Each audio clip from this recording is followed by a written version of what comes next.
अच्छा, आपका नाम बताते हुए बताओ। मैं डॉक्टर कृपाल सिंह, मैं पीएम ऑफिस से रिटायर्ड हूँ और मॉडर्न हिस्ट्री का एमए और पीएचडी हूँ। ये मेरा एड्रेस है। किसान आंदोलन के बारे में बताइए सर। देखिए, बात ऐसी है कि किसान आंदोलन जो चल रहा है, ये किसानों के जीवन और मौत का सवाल है। जो कानून इन लोगों ने बनाए हैं, अगर ये कानून लागू होकर और इस देश में चलते हैं तो बिल्कुल ऐसी स्थिति आ जाएगी जो अब से 70-80 साल पहले थी। क्योंकि अगर हम पश्चिमी उत्तर प्रदेश की बात करें तो 75% ज़मीन पर सेठों का और लालाओं का कब्ज़ा था, सेठों का और नवाबों का कब्ज़ा था। जो किसान थे, जो मालिक थे, वे सिर्फ 15% ज़मीन पर खेती करते थे। बाकी सारे के सारे किसान मजदूरी करते थे। और चूँकि अभी 4-5 दिन पहले कृषि मंत्री ये कह रहा था कि 2-2 बीघे ज़मीन के जो खेत होते हैं उनसे कोई तरक्की नहीं हो सकती, बड़े खेत होंगे तो तरक्की होगी। उसके मुंह से जो बात निकली वो ज़बान पेट की पनाह होती है। उनका अल्टीमेटली यही उद्देश्य है कि ज़मीन को खींच के उन्हीं धन्ना सेठों के पास ले जाओ जिन धन्ना सेठों के पास ये पहले थी। एक बात। दूसरी बात ये, हमने ये महसूस किया, चूँकि हम पॉलिटिशियंस में रहे हमेशा, हमने ये महसूस किया कि ज़मीन से इन लोगों को बहुत मोहब्बत है। मुख्यमंत्रियों का रुतबा और पैसे वाले अंबानी अडवाणी, उनका पैसा, इन लोगों ने सारे नोएडा को खरीद दिया। सारे इसको क्या नाम, वो हरियाणा में जो क्या नहीं, ये गुड़गांव, सारे गुड़गांव को खरीद दिया।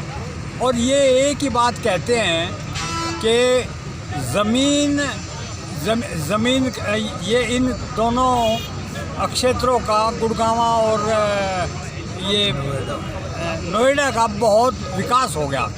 लेकिन हम एक बात पूछना चाहते हैं इस आप लोगों से भी और आप लोगों के ज़रिए इस देश के हुक्मरानों से भी, कि ज़मीन बिकने से कभी भी किसान का तरक्की या उसका विकास नहीं होता, उसका विनाश होता है। ये लोग किसी भी तरीके से किसानों पे ज़मीन छोड़ना नहीं चाहते। ये मंडी का मामला, ये ज़मीन उसकी जीन्स के बिकने का मामला, ये तो मामूली बात है। इन कानूनों में लपेट के ज़मीन को हड़पना चाहते हैं ये लोग। कॉन्ट्रैक्ट फार्मिंग होगी, किसान को ज़्यादा पैसा दे देंगे, वो उस पर दिया नहीं जाने का उस ज़मीन को हड़प लेंगे। ये इन लोगों की मंशा है। और मैं एक बात और बता देना चाहता हूँ आप लोगों को कि अगर ज़मीन किसान की जाती है तो उसका विनाश होता है और जिसके यहाँ जाती है उसका विकास होता है। नोएडा और गुड़गांव की अगर बात को हम दोबारा मैं बताऊँ आपको, वहाँ विकास किसका हुआ? जिसने माल बना दिए, जिसने स्विमिंग पूल बना दिए, जिसने हॉस्पिटल बना दिए, जिसने यूनिवर्सिटी कॉलेजेस बना दिए, उन लोगों का तो विकास हो गया। जिनकी ज़मीन गई, वे जो चौधरी थे उस टाइम पे, मुड्ढे पे बैठ के हुक्का बजाते, वे सारे बल्लम लेकर वहाँ पे पहरा दे रहे, चौकीदारा कर रहे, तो विकास किसका हुआ? विकास उन लोगों को आया जिन्होंने ज़मीन को खरीदा। ये लोग ज़मीन को हड़पना चाहते हैं। अल्टीमेटली इनके पास में कोई उद्देश्य नहीं है और ये सिर्फ ज़मीन को हड़पना चाहते हैं। और बात वकील साहब खड़े, इनसे पूछो। तो भारत सरकार से क्या मांग है? भारत सरकार से मांग यही है कि जैसा चल रहा था पहले मामला, वो बिल्कुल ठीक चल रहा था, उसी तरीके से चलने दो। और ये जो कोरोना काल में इन्होंने फर्जी तरीके से जो कानून बनाए हैं, ये तीनों कानून जो है ये अनएक्सेप्टेबल है। इनको कोई स्वीकार नहीं करने का, और ये कानून इनको वापस लेने पड़ेंगे।